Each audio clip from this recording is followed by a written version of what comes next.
kita akan menghadirkan satu pemahaman tentang kemuliaan diri. Jaga kehormatanmu wahai wanita, dan jaga kehormatanmu wahai pria. Urusan sesuatu yang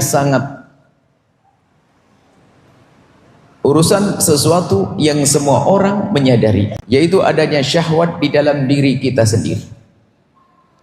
Syahwat itu karunia dari Allah. Yang tidak diberi syahwat cacat dalam hal itu. Syahwat yang ada pada diri manusia adalah karunia dari Allah, sehingga jika orang menggunakan syahwatnya dengan petunjuk Allah akan menjadi satu kebaikan. Dan tidak ada syahwat yang Allah berikan kepada hambanya kecuali Allah beri jalan untuk menyelesaikan syahwat tersebut. Syahwat makan, Allah izin kita makan. Bahkan makan pun jangan makan yang tidak baik. Thayyibat, yang baik, yang sehat. Urusan syahwat nafsu, hawa nafsu, syahwat di dalam diri kita. Urusan syahwat yang nggak ada hubungannya dengan lawan jenis. Allah memberi cara menyalurkan syahwat dengan cara yang istimewa dan terhormat, yaitu dengan pernikahan. Ada caranya. Akan tetapi ketahuilah bahwa biarpun orang sudah punya yang halal, punya halal di rumahnya, kalau dia tidak dipilih oleh Allah, maka dia akan terjerumus di dalam kehinaan. Maka malam ini kita malam mencari kemuliaan. Siapapun Anda yang masih terjaga, terus jaga diri Anda, jaga kemuliaan Anda. Ingat Allah. Dosa besar urusan dengan kehinaan perzinaan. Hari ini begitu mudahnya orang terpeleset dalam kehinaan zina. Tapi orang berzina tidak serta-merta ada sebabnya, ada mukaddimahnya, yaitu dari pandangan yang liar, tidak pernah menjaga pandangannya. Jangan meremehkan pandangan. Maka di Al-Quran disebutkan kullil mu'minina yaghuddu min absarihim. Katakan kepada kaum pria, tutuplah matamu. Menjaga mata. Yaghuddu min absarihim, maka seorang beriman akan bergegas menyambut, akan menutup mata mereka. Laki-laki beriman hendaknya menjaga matanya agar tidak melihat kepada yang diharamkan oleh Allah. Dan wanita pun juga sama, bukan saja kaum pria yang disuruh untuk menutup matanya, akan tapi wa kullil mu'minati yaghdudna min absarihinna, dan katakan kepada kaum wanita juga menjaga matanya. Ini dalam hal apa? Di dalam hal seperti ini juga sama. Sehingga kalau bicara fikihnya, sebetulnya laki-laki tidak boleh melihat perempuan, perempuan tidak boleh melihat laki-laki kecuali hajat. Ada namanya aurat yang harus dijaga. Aurat ini ada aurat kaum pria di hadapan wanita, di hadapan siapapun kaum pria, antara pusat dengan lutut. Sehingga seorang laki-laki kalau pakai celana kolor yang penting menutup pusatnya sampai menutup lututnya sudah beres. Kalau kaum wanita adalah sekujur tubuhnya, ini pendapat yang pertama, termasuk wajah hendaknya ditutup. Akan tapi masih ada pendapat lain, tidak perlu merendahkan yang lain yang belum bisa menutup wajahnya. Pendapat yang kedua adalah sekujur tubuhnya kecuali wajah dan telapak tangan. Dan ini pendapat ulama. Maka bagi yang sudah menggunakan cadar, jangan meremehkan yang belum pakai cadar. Karena yang tidak pakai cadar juga petunjuk ulama. Apalagi yang tidak pakai cadar, jangan merendahkan yang pakai cadar. Karena itu sebuah kemuliaan. Sebab kadang ada yang meremehkan. Dan yang sudah menutup aurat semacam ini juga tidak boleh meremehkan yang masih membuka aurat. Sebab kita hidup bukan untuk meremehkan seseorang. Akan tapi jika Anda menemukan orang yang belum menutup aurat, yang harus Anda hadirkan adalah rasa sedih di hati Anda, bukan meremehkan.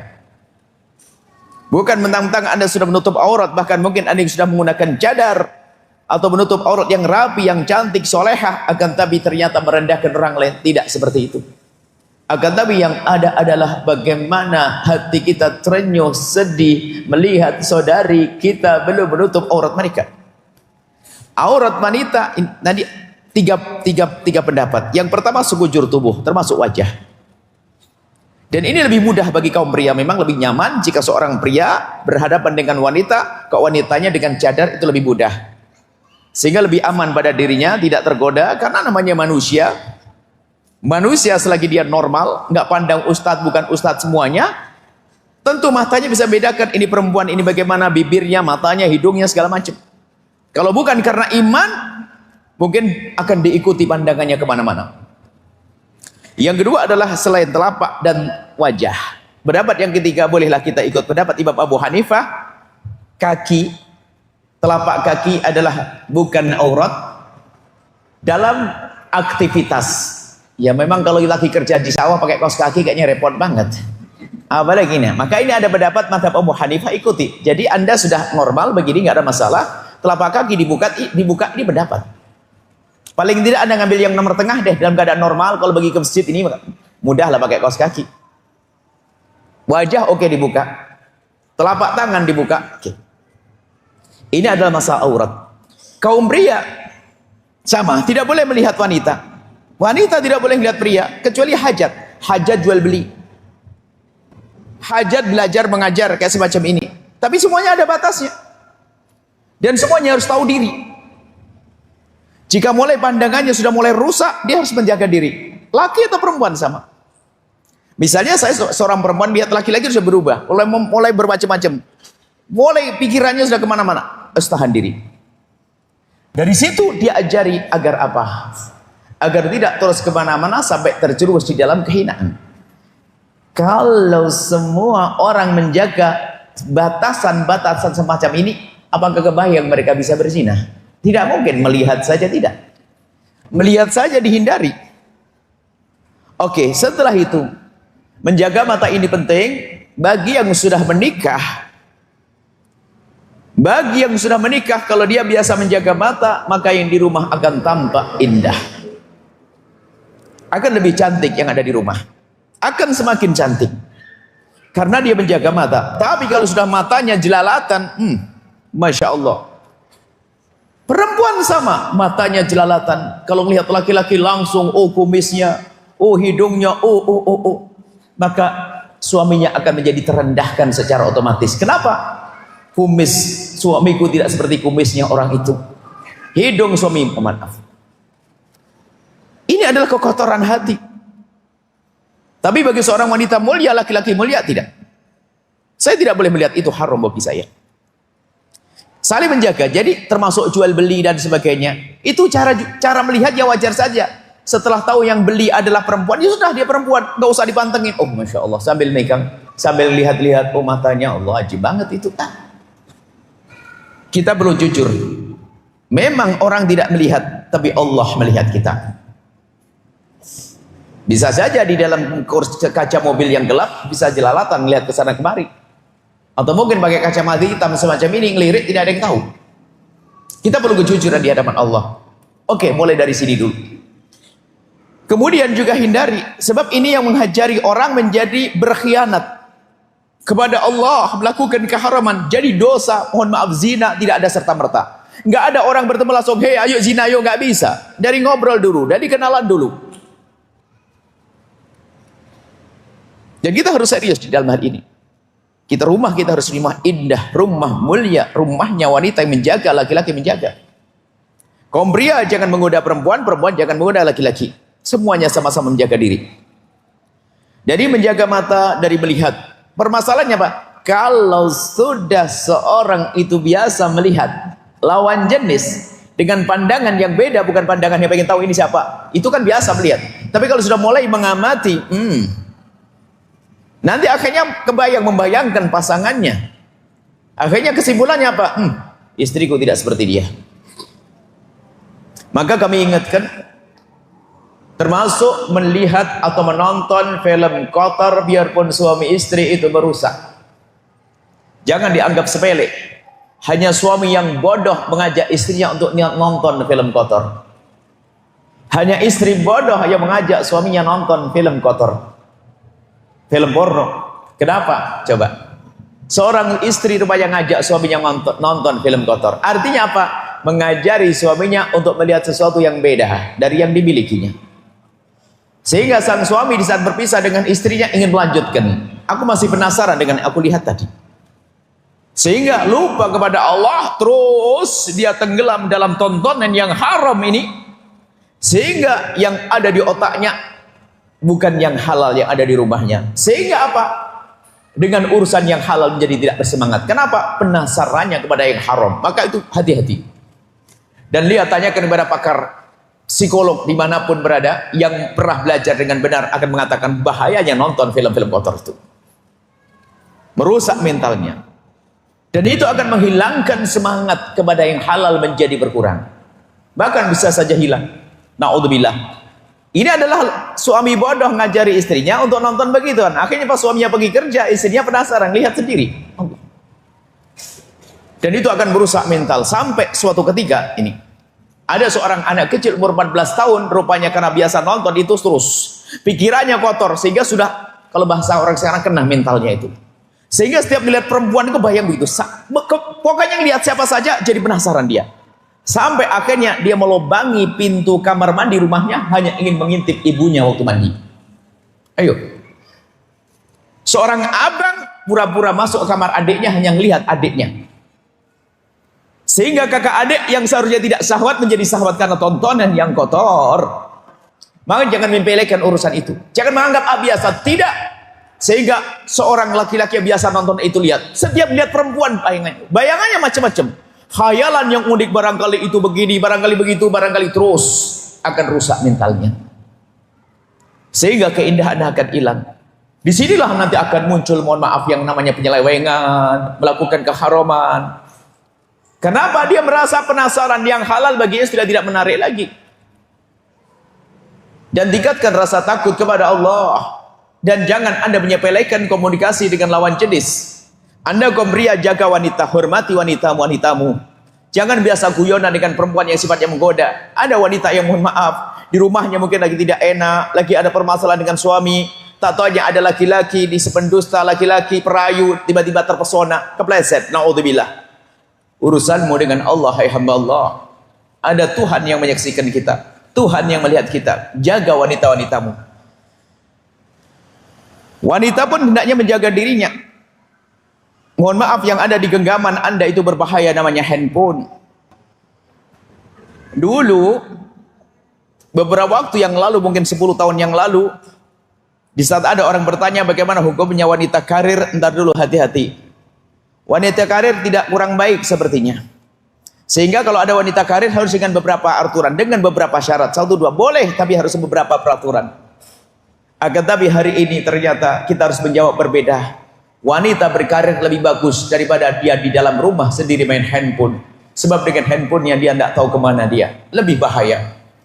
Mohon maaf, hati-hati wahai hamba Allah, khususnya solehah ini. Jaga dirimu daripada kehinaan yang dibawa oleh handphone. Sampai dikisahkan seorang perempuan karena biasa dengan nonton film ini.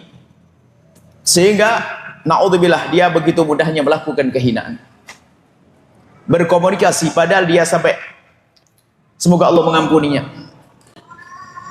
Jadi karena dia biasa lalu berkomunikasi dengan laki-laki, merasa nyaman dengan laki-laki.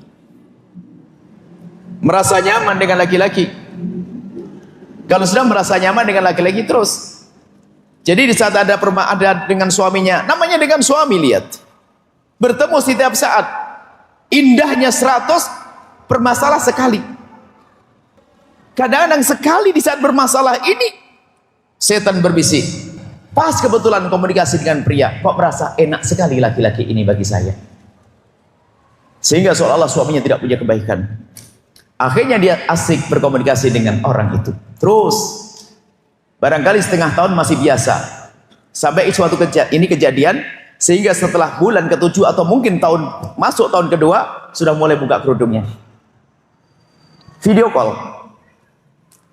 Setelah buka kerudungnya, akhirnya laki-lakinya pengen merayu, aku lihat lehermu kok bagus, dibuka. Sampai akhirnya dadanya dibuka. Sehingga di saat video call selanjutnya, sudah biasa, dia nggak pakai baju, sudah biasa. Sehingga sudah biasa dengan laki-laki, lebih menikmati dengan itu semuanya. Dia merasa disanjung-sanjung. Karena dengan suaminya tidak pernah disanjung, karena suaminya memang ya wajar. Tapi yang namanya laki-laki merayu, menyanjung. Oh, itu mu bagus, ini mu bagus, semuanya disanjung, dia merasa terpesona. Ini ceritanya kami tahu kenapa suaminya akan mencerai dia. Karena tahu ternyata istrinya melakukan kehinaan dengan laki-laki. Mau dicerai, cuman istrinya minta tolong kepada kami agar didamaikan lagi. Lah untuk mendamaikan kan kami harus tahu ceritanya bagaimana. Lah inilah ceritanya. Jadi yang mengaku Buya memang saya terpelosok, saya biasa megang handphone, saya komunikasi dengan laki-laki. Mula-mula saya biasa, saya menikmati dia ngomongnya enak dan sebagainya. Setelah tahun berikutnya saya mencoba buka baju. Setelah itu ya saya ngomong, saya sudah biasa. Jadi kalau suami saya pergi, saya pasti begitu. Video callan hingga suatu ketika hanya keluar sebentar, hanya janjian keluar mau beli apa di luar. Ternyata ngobrol di luar kelihatan hotel, tidak sadar dia masuk ke hotel. Hanya beberapa waktu saja. Dan bodohnya ternyata direkam itu semuanya. Dia sudah gila karena dari komunikasi yang terus menerus, akhirnya direkam sendiri. Tidak sadar setelah ketahuan mau dicerai sama suaminya. Lalu perempuan itu mengatakan, saya gak dibius, saya gak dihipnotis, saya gak disihir. Bagaimana disihir setiap hari buka baju kalau video callan? Jaga kehormatanmu wahai wanita, kemuliaanmu wahai wanita. Dan kaum pria tolong jangan main-main, lidahmu jaga. Wanita itu lembut, lemah, kadang-kadang seorang laki-laki kalau ngomong rayu, goda dan sebagainya. Kita harus menjadi laki-laki mulia, perempuan mulia. Nah, hal-hal yang semacam ini menjadikan orang rusak. Gara-gara tontonan, jangan main di rumahmu, di handphonemu. Sampai seorang perempuan berkata, betul, kami hanya guyonan begini. Ada loh ya sebagian, ada ibu-ibu datang. Ada loh ibu-ibu kalau lagi dengan teman arisannya, Masya Allah. Kalau bicara asik, candaria, kalau telepon renyah. Tapi kalau sudah telepon dengan suaminya, nadanya mulai tinggi. Langsung dia mengatakan, oh ya betul itu saya banget. Loh, kenapa begitu? Karena biasa berkomunikasi dengan lawan jenis. Sebab kalau lawan jenis kalau baru kenal gak akan ngomong kasar. Pasti lembut-lembut, baik dan sebagainya. Terpesona ditinggalkan suaminya. Kehinaan. Intinya hal-hal semacam ini ternyata sumbernya dari mata. Mata yang tidak dijaga. Mata yang dibiarkan liar. Sebagai wanita harus menjaga. Laki juga menjaga. Wanita menjaga dengan menutup auratnya. Kalau anda buka aurat anda merusak kaum pria. Wahai hamba Allah, ketahuilah. Ini istimewa, ini mulia semuanya. Dan harus diyakini ada orang ahli ibadah. Salat sunnah, tahajud, oke. Salat duha, oke. Masya Allah. Puasa Senin Kemis, oke. Tapi dia membuka auratnya, tidak pakai kerudung dan yang lain sebagainya. Dia pasti kurang banyak ngaji. Ketahuilah, anda menggunakan kerudung menutup aurat ini lebih bagus pahalanya daripada sholat duha yang anda tegakkan. Sebab sholat duha hukumnya sunnah. Kalau anda menutup aurat, hukumnya wajib dan kemuliaan. Anda, mungkin ada di antara yang hadir memang sering buka aurat. Itu hari yang lalu, hari ini kita berbeda. Diniati bismillah karena Allah. Dan betul rasa malu yang ditumbuhkan di dalam diri supaya kita tidak mudah berurusan dengan lawan jenis. Ini perlu kami hadirkan hari ini. Orang sudah terbiasa komunikasi, begitu mudahnya berkomunikasi. Kalau zaman dulu susah, nggak ada telepon. Sebelum adanya telepon aman, setelah adanya telepon sudah bahaya. Hari ini mulai ada video call dan sebagainya begitu mudahnya. Nah dari situlah sebab kenapa orang terjerumus di dalam naudzubillah yang selama ini disebut dengan perzinaan, perselingkuhan dan yang lain sebagainya. Karena dimulai dari sembrono di dalam berkomunikasi. Kebetulan kita majelis tafsir kita lagi baca surat An-Nur. Surat An-Nur itu adalah surat pembersih, pemberi cahaya ke rumah tangga. Bagaimana kita mengantisipasi? Jadi perzinaan itu hina, suami istri harus saling menjaga, kalau masuk rumah harus pakai izin, kemudian menjaga mata. Itu semua adalah untuk kemuliaan di rumah tangga.